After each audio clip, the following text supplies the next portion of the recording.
नमस्कार दोस्तों, आज का शीर्षक है जीवन के वरदान को पहचानें। एक व्यक्ति अपने खेत में हल चला रहा था कि उसके हल की फाल 1 इंच ऊपर रह गई। धरती में गड़े हुए सोने के घड़े तक ना पहुंच सकी और वह चूक गया। इसी प्रकार अनेक व्यक्ति जीवन में जो कार्य करते हैं उनके परिणाम को देखकर बहुत लोग कहा करते हैं, आखिर इसने खो ही दिया। ऐसा प्रायः तभी कहा जाता है जब कोई व्यक्ति अपने कार्य में असफल रहता है।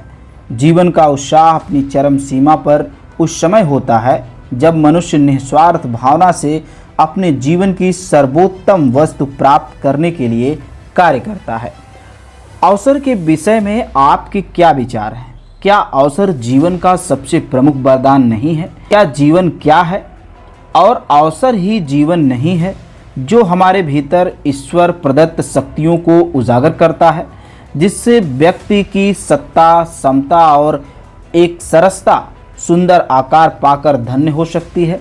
आप कोई भी व्यापार, व्यवसाय या काम करें, आपको इस बात से सदा सावधान रहना चाहिए कि काम उपयोगी और सम्मान प्रदान करने वाला हो। आपको ऐसा काम चुनना चाहिए जिससे विस्तार की संभावनाएं हों और जिसमें आपका व्यक्तित्व भी विकसित हो सके। कार्ला इल ने कहा है, जो आपके आत्म सुधार का अवसर देता है वो आपको अच्छा इंसान बनने का अवसर प्रदान करता है, वहीं आपको अनंत काल की अस्थायी शक्ति भी प्रदान करेगा। यदि कोई व्यक्ति अपने जीवन में प्राप्त अवसर का थोड़ा सा भी लाभ उठाना चाहता है, उसे सोचना चाहिए कि कहीं उसे अन्य अस्थायी वस्तुओं से प्राप्त होने वाली प्रेरणा की आवश्यकता तो नहीं है। जीवन की असली गरिमा और सार्थकता का हमारे जीवन में बड़ा निकट संबंध है। इसी से हमारे रक्त में तेजी आती है, हमारी आत्मा प्रज्वलित होती है।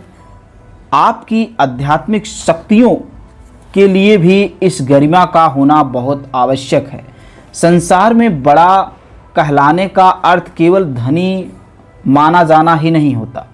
फ्रेंच कवि कार्लेनी ने कहा कि जिस व्यक्ति का दिल मर चुका है, यदि उसके लिए स्वर्ग भी अपनी बाहें फैलाए तो व्यर्थ है।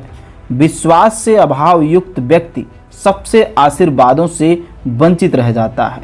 विक्टर ह्यूगो का भी यही कहना है कि आपकी ओर अपनी बाहें फैलाकर आप तक पहुंचने का प्रयत्न करने वाले केवल एक ही हैं। वास्तव में मनुष्य जीवन का सुनहरा क्षण वही होता है जब उसका मन और मस्तिष्क उन्मुक्त हो और उत्पाद शक्तियों की गति से भरपूर हो। क्या जब आपका नैतिक विस्तार होता है तब आपको उल्लास का अनुभव नहीं होता? क्या आप में ऐसी शक्ति नहीं है जिससे आपके भीतर छिपा देवदूत बाहर आकर आपके लिए दैवी जीवन का निर्माण करना आरंभ कर दे? आज संसार में युवकों के सामने कितने शानदार अवसर उपलब्ध हैं। उनके सम्मुख करने के लिए बड़े बड़े काम हैं। उन्हें चाहिए कि वे अपनी आत्मा की पूंजी उनमें लगाएं, लेकिन ऐसा करते समय उनका दृष्टिकोण बुद्धिमत्तापूर्ण, नैतिकतापूर्ण होना चाहिए। यह ठीक है कि आप उन कार्यों से धन कमाएं और उसके जीवन में प्रत्येक सांस उस कार्य के प्रति समर्पित होना चाहिए।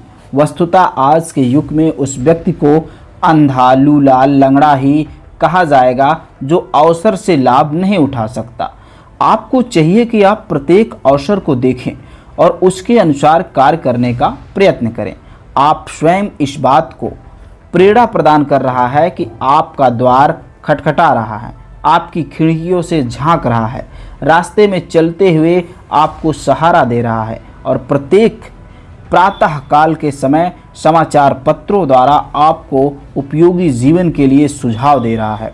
वस्तुतः वह व्यक्ति नैतिक दृष्टि से अंधा और लूला लंगड़ा ही है जो संसार भर की गैर जरूरी वस्तुओं को एकत्र करता रहता है तथा बुरी आदतों में फंसकर अपने जीवन को नष्ट करता है, परंतु उस सर्वशक्तिमान प्रभु द्वारा दिए गए वरदानों की ऊंचाई तक पहुंचने का कोई प्रयास नहीं करता है।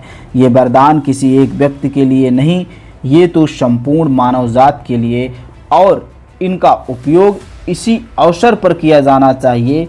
यह 20वीं सदी का स्वर्णिम युग है।